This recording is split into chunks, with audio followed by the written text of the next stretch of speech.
Hi, I'm Sarah. I'm a recipe writer and a food stylist, and I'm going to show you how to make the best ever garlic bread that you've ever had in your life. All you need is a batch of Allinson's olive oil dough. You can go to bakingmad.com and watch the video on how to make that. A couple of simple ingredients like some garlic butter that I made earlier and a few clever techniques. And it's a really adaptable technique, so once you've watched me do this, you're going to be able to do anything and make super impressive loaves to show off to all your family and friends. Right, let's start with the dough. So this is a 1 quantity batch of the olive oil dough. I'm just going to flour my board a little bit. So get our dough out onto our surface and just punch a few times to knock back. Don't need to do it too many times because we're going to be rolling it out and that will knock all the air out. Now, to make this easier, I'm going to work in 2 batches. So I'm just going to very roughly halve this dough. And while you're working with one, it's important to pop the other back in the bowl and keep it covered to keep it nice and moist. So let's roll this out. Again, we flour our surface and we're going to flour our rolling pin too, so nothing sticks. And you're going to roll this to a roughly 30 centimetre square. You'll see as I roll, it will keep springing back, but if you keep rolling, it'll eventually settle into itself and stop. So now I'm going to take my kitchen scissors.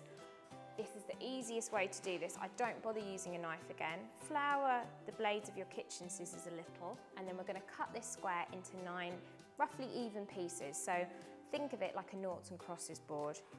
Going up there. You can see how easily it is when you use kitchen scissors like this to cut through the lovely smooth olive oil dough. 1 there, and then exactly the same across.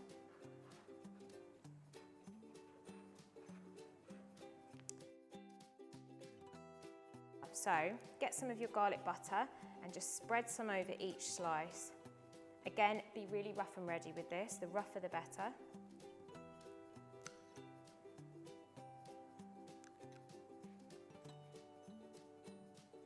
Spread on your last one, and then we're going to stack these basically like a giant sandwich. So 1 at a time, just lift them on top of each other so there's a layer of garlic butter sandwiched between each one.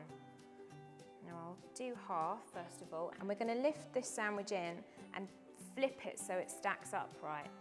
So instead all our layers are running like this. Now this is where your second rolling pin comes in useful.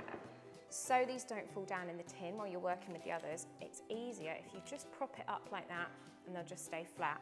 So again, repeat by sandwiching these ones up, just like a big quadruple decker sandwich. So I'm just going to leave this to prove now. Again, covered the dough to keep it nice and moist as we always do. And this time, just for 10 minutes. So here it is, the finished loaf. It's baked for 40 to 45 minutes at 180 degrees C or 160 on the fan, and I've let it cool down, so it's now ready to eat. Now, you can already see how amazing the top looks. It's gorgeous, gorgeous. Slices ready to tear off. Let's lift it out so you can see the side as well. And as I said, these little handles of paper are going to help you.